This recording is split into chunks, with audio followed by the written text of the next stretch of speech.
അഭിവന്യ ഉമ്മൻ ജോർജ് തിരുമേനിയുടെ കോൺസക്രേഷൻ്റെ 8ാം വാർഷികമാണ് 2025 സെപ്റ്റംബർ മാസം 10-ാം തീയതി.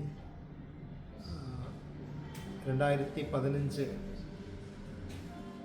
ഏപ്രിൽ മാസം 9-ാം തീയതി ആണ് ദക്ഷിണ കേരള മഹായുടെ ഭാഗമായിരുന്ന കൊല്ലം കൊട്ടാരക്കര മഹായിടവക രൂപീകരിക്കപ്പെട്ടത്.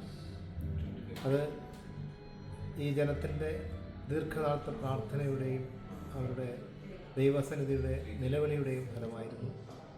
അത് തുടർന്ന് 2017 അഭിവന്യ ഉമ്മൻ ജോർജ് തിരുമേനി കൊല്ലം കൊട്ടാരക്കര മഹായിടവകയുടെ പ്രഥമ ബിഷപ്പായി സ്ഥാനമേറ്റു. തുടർന്ന് അഭിവന്യ തിരുമേനിയിലൂടെ കൊല്ലം കൊട്ടാരക്കര മഹായിടവകയ്ക്ക് ഒരു അടിസ്ഥാനമിടുന്നതിന് ദൈവം സഹായിച്ചു. തിരുമേനിയുടെ വിവിധ തലങ്ങളിലുള്ള സ്വാധീനം, സംഘാടന ശേഷിയും കൊല്ലം കൊട്ടാരക്കര മഹായിടവകയുടെ വളർച്ചയ്ക്ക് ഏറെ സഹായകരമായിരുന്നു എന്ന് നന്ദിയോടെ ഞങ്ങൾ ഓർക്കുകയാണ്.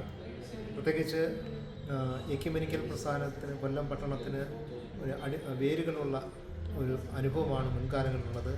KCCയും അതുപോലെ YMC തുടങ്ങിയ പ്രസ്ഥാനങ്ങളുമൊക്കെ ദീർഘനാളുകൾക്ക് മുമ്പേ കൊല്ലം പട്ടണത്തിൽ സജീവമായി നിലനിന്നൊരു കാലഘട്ടമുണ്ടായിരുന്നു. KCCക്ക് തന്നെ ആരംഭം കുറിച്ചത് കൊല്ലം CSI കത്തീഡ്രൽ ചർച്ചിൽ നിന്നാണ്.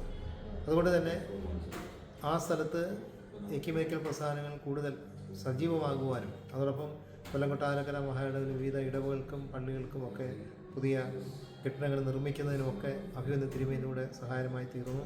അതോടൊപ്പം കൊല്ലം കൊട്ടാരക്കര മഹായിടവകയ്ക്ക് കേരളത്തിലെ ഇതര സഭകളുടെ മുന്നിൽ ഒരു പ്രഥമ സ്ഥാനം കൈവരിക്കുന്നതിനും അഭിവന്യ തിരുമേനിക്ക് കഴിഞ്ഞു എന്നുള്ളത് ഏറെ സന്തോഷകരമാണ്. തിരുമേനിയുടെ ഈ 8ാം സ്ഥാനാരോഹണ ശുശ്രൂഷയുടെ വാർഷികത്തിൽ അഭിവന്യ തിരുമേനിക്ക് എല്ലാവിധമായ ആശംസകൾ അർപ്പിക്കുന്നു. ഇന്നും സജീവമായി പൊതുമണ്ഡലത്തിൽ പ്രവർത്തിക്കുന്ന അഭിവന്യ തിരുമേനി ദൈവം അനുഗ്രഹിക്കട്ടെ എന്ന് പ്രാർത്ഥിക്കുകയും എല്ലാവിധമായ ശുശ്രൂഷകൾക്ക് ആശംസകൾ അർപ്പിക്കുകയും CSI കൊല്ലം കൊട്ടാരക്കര മഹായിടവകയുടെ 2ാമത്തെ ബിഷപ്പ് എന്ന നിലയിലും ദൈവജനത്തിൻ്റെ പേരിലും ഞാൻ എല്ലാവിധമായ ആശംസകളും അർപ്പിക്കുന്നു.